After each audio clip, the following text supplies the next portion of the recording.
Boom boom boom பிச்சைக்காரி உன் மூஞ்சில துப்புவனா காரி. நான் முறைக்கிற. ஆமா என்னது கையில இது? இது மூஞ்சில போறது. இத போட்டா மூஞ்சி பல பலன்னு ஆயிடும்.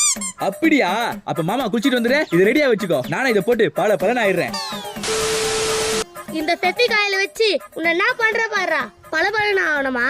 உன் மூஞ்சி கொல கொலன்னு ஆக்குறேன். A few minutes later. ஏய் எங்க இந்த கிரீமே? இந்தா. இன்னைக்கு பல பலன் ஆயிட வேண்டியதுதான்.